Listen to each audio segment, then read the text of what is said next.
Welcome to Penrose Learning, where we make understanding easy. You start by signing into the Google account you want to inspect. Once signed in, navigate to Account Settings and open Security or Data and Personalization. This is where access controls live. Make sure to choose the desktop view if possible, because the layout shows more details.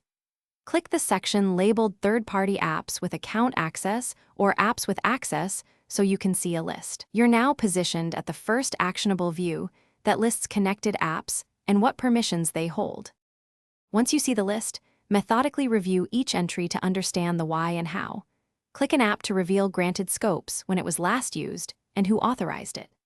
As you inspect, prioritize apps with broad permissions such as full drive access or ability to manage your account, because those pose higher risk.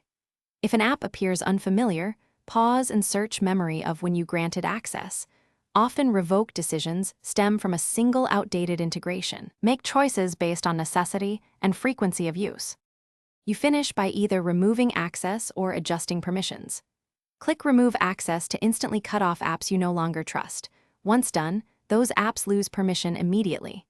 For apps you still use, re-authenticate or limit scopes where possible and make a habit of reviewing quarterly. If a service stops working after revocation, reauthorize it and confirm required scopes.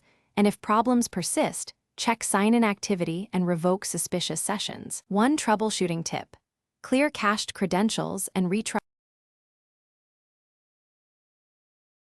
Thanks for watching. If this was helpful, leave a like and consider subscribing. See you next time.